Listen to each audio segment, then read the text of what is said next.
So, wir kommen jetzt zu unserem nächsten Kandidaten. Das ist von Radio Jade, der Herr Spelsberg. Und Herr Spelsberg wird jetzt ein bisschen etwas vorstellen, was man in einem Volontariat, also nicht in einer Berufsausbildung, sondern im Volontariat, alles so bei Radio Jade erleben kann. Und meine Damen und Herren, wenn Sie des Öfteren bei Radio Jade einschalten, dann hören Sie Herrn Spelsberg auch dort direkt live auf Sendung. Also, jetzt geht's los, jetzt beginnt die Sendung hier. Ja, einen wunderschönen guten Abend. Mein Name ist Alexander Spelsberg. Ich mache ein Volontariat bei Radio Jade. Und ja, ein Volontariat, das haben Sie auch gerade schon gesagt, das ist jetzt nicht unbedingt so die gewöhnliche Ausbildung.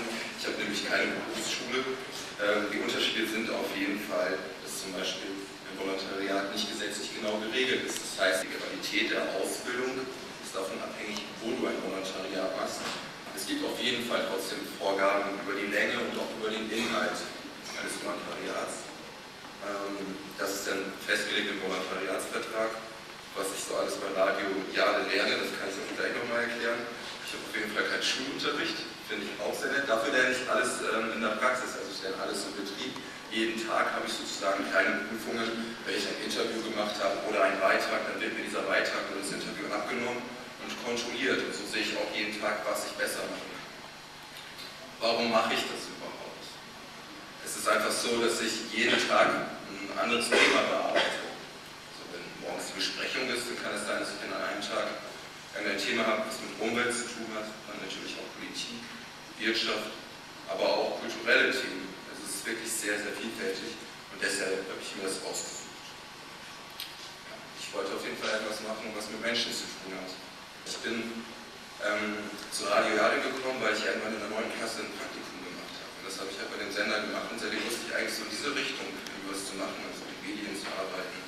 Das wäre auf jeden Fall ein Traum. Und ich habe dann irgendwann vor ein paar Jahren angefangen im offenen Bereich, also bei Radio Jade hat jeder die Möglichkeit, irgendwie Radio zu machen. Also wenn ihr Bock darauf habt, dann könnt ihr einfach mal bei uns vorbeischauen. Entschuldigung.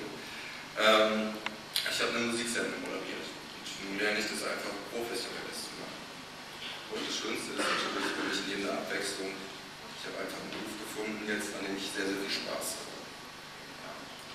Wenn ihr vielleicht Interesse habt, sowas zu machen, die Voraussetzungen, jedenfalls nach dem Deutschen Journalistenverband, wäre dann eine qualifizierte Vorbildung, praktische redaktionelle Erfahrung oder einen hohen Bildungsstand. Gut, das sind jedenfalls die Vorgaben, wie es der Deutsche Journalistenverband sieht. Ich selber habe auch eigene Erfahrungen gemacht.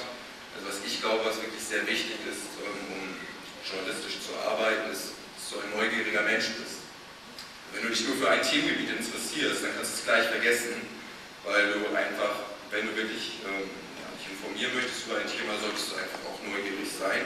Du solltest offen sein. Wie willst du einen Menschen irgendwie interviewen, wenn du Angst hast, auf Menschen zuzugehen? Das geht natürlich gar nicht. Und kreativ. Ich kann natürlich ein bisschen Wissen haben, ich kann mich über ein Thema informieren und ich kann darüber erzählen.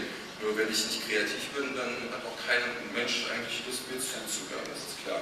Ein gutes Allgemeinwissen sollte man vielleicht auch haben. Was lerne ich überhaupt in dieser etwas anderen Ausbildung? Was ich vorhin vergessen habe, ich habe zwar keine Berufsschule, aber, das sollte noch anstehen, ich besuche dann eine Journalistenschule. Das wird dann für mich im August der Fall sein und das sind dann 4 Wochen Unterricht.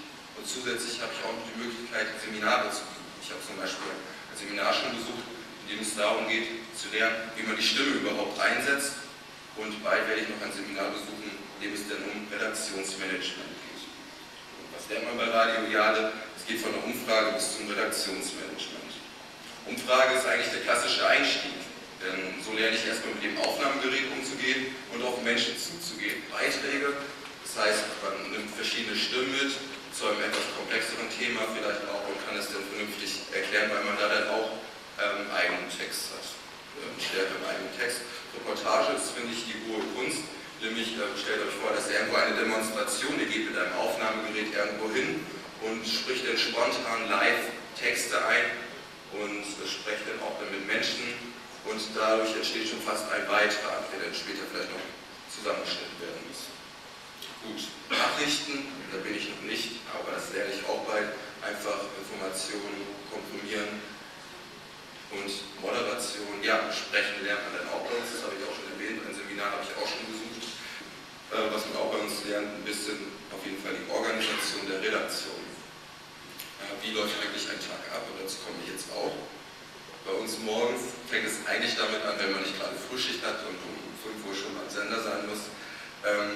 Morgens werden die Themen gefunden, man wird festlegen, wer soll was machen, wer wird an dem Tag welche Aufgabe bewältigen. Natürlich bekommen wir die Themen auch aus der Zeitung, aber jeder hat ja auch mal ein paar Bekannte oder bekommt irgendwelche Sachen mit, die in dieser Stadt vielleicht nicht so ganz so gut laufen oder so toll sind, dass man auf jeden Fall darüber berichten muss natürlich.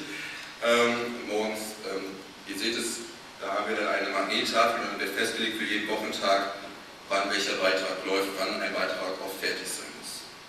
Gut, hier sieht man ein bisschen mich in Aktion, da will ich dann gerade mit dem Bürgermeister von Sande sprechen und da geht es dann um die Bahnumgehung. Das ist ja ein Dauerthema sozusagen bei uns in der Region. Das ist wohl, also das ist so, dass halt wir bei uns im Radio, auch wenn es ein kleiner Sender ist, mit Menschen sprechen natürlich hier aus der Region, die irgendwelche interessanten Hobbys vorstellen im Mittagsmagazin, aber auch wirklich mit recht bekannten Leuten sprechen.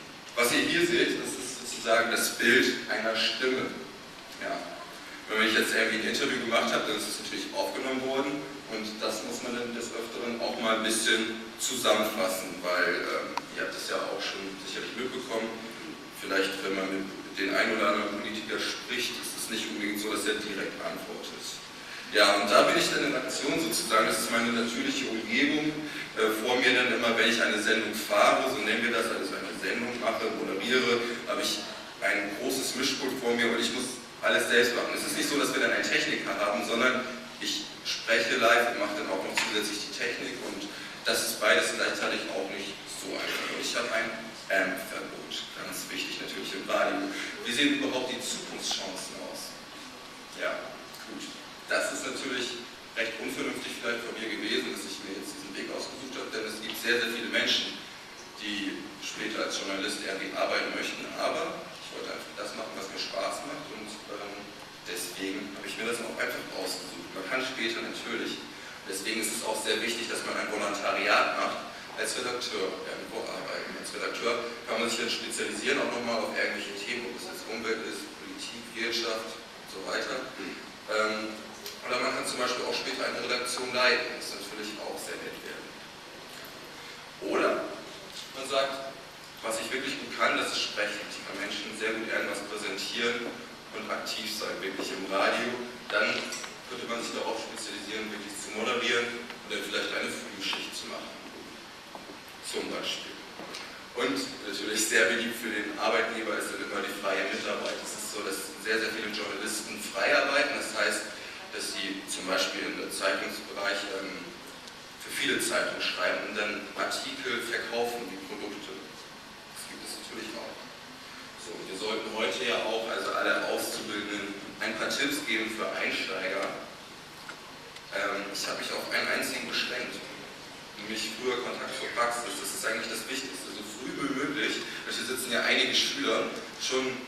Gut, ich habe es auch nicht unbedingt immer gemacht, aber die Ferien dafür nutzen, dann schon mal irgendwo hineinzuschnuppern. Das finde ich ist einfach sehr wichtig. Und wir bei Radio Jade, wir haben übrigens im Jahr ungefähr 80 junge Menschen, die bei uns mal reinschnuppern. Und wenn ihr Lust dazu habt, dann könnt ihr euch einfach mal bei uns melden. Allerdings müsst ihr das früh genug machen, weil der Anlauf schon ziemlich groß ist. Und jetzt dürft ihr klatschen.